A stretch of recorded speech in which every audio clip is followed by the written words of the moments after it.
जहाज उड़ने के लिए तैयार था। उसे किसी कॉन्फ्रेंस में पहुंचना था, खास उसी के लिए आयोजित की जा रही थी वो कॉन्फ्रेंस। वो अपनी सीट पर बैठा और जहाज उड़ गया।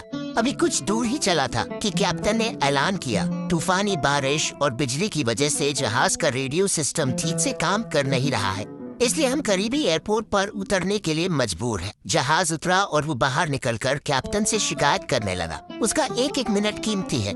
होने वाली कॉन्फ्रेंस में उसका पहुंचना बहुत जरूरी है। पास खड़े दूसरे मुसाफिर ने उसे पहचान दिया और बोला, डॉक्टर ज़ीशान साहब, आप यहाँ पहुँचना चाहते हैं? टैक्सी द्वारा यहाँ से 3 घंटे में पहुँच सकते हैं। उसने शुक्रिया अदा किया और टैक्सी लेकर निकल पड़ा।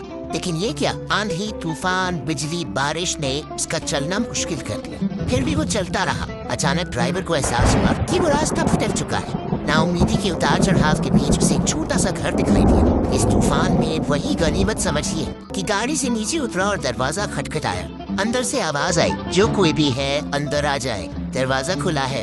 अंदर एक बुढ़िया नमाज पढ़ रही थी। उसने कहा, माँ जी, अगर इजाजत हो तो आपका फोन इस्तेमाल कर लूं। बुढ़िया मुस्कुराई और बोली, बेटा कौन सा फोन? यहाँ ना बिजली है ना फोन, लेकिन तुम बैठो, सामने चाय रखी है, प्याली में डालकर पी लो, थकान दूर हो जाएगी और खाने के लिए कुछ मिल जाएगा, खा लो, ताकि आगे का सफर कुछ आराम से कटे। डॉक्टर ने शुक्रिया अदा किया और चाय पीने लगा। बुढ़िया नमाज दुआ में मशगूल थी। एक बच्चा कंबल में लपेटा पड़ा था, जिसे बुढ़िया थोड़ी देर में हिला देती थी। बुढ़िया जब फारिग हुई तो उसने कहा, माँ जी, आपके इखलाक और एहसान ने मुझ पर जादू कर दिया। आप मेरे लिए भी दुआ कीजिए। मुझे उम्मीद है कि आपकी दुआएं जरूर कबूल होंगी। बुढ़िया ने कहा, नहीं बेटा, ऐसी कोई बात नहीं। तुम राहगीर हो और राहगीर की खिदमत करने का हुक्म अल्लाह ने दिया है। मैंने तुम्हारे लिए भी दुआ की है। खुदा का शुक्र है, उसने मेरी हर दुआ सुनी है। बस एक दुआ की कबूलियत में शायद उसे ज्यादा समय लग रहा है। जब वो चाहेगा उसे भी कबूल कर लेगा।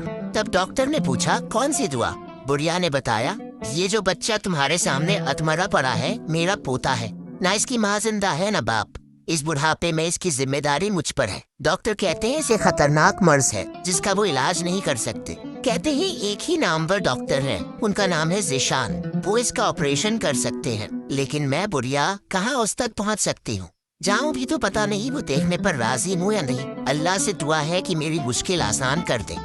डॉक्टर की आंखों से आंसुओं का सैलाब बहने लगा। वो भर्राई हुई आवाज में बोला, खुदा की कसम, आपकी दुआ ने हवाई जहाज को नीचे उतार दिया, आसमान पर बिजलियां कौंधमा दी, मुझे रास्ता भुलवा दिया ताकि मैं यहाँ तक आ जाऊँ। खुदा की कसम, मुझे यकीन ही नहीं हो रहा कि खुदा एक दुआ कबूल करके अपने बंदे के लिए इस तरह आसानी मुहैया करा सकता है। वो मुसब्बुल असबाब है। अल्लाह के बंदों, उसे लौ लगाकर तो देखो।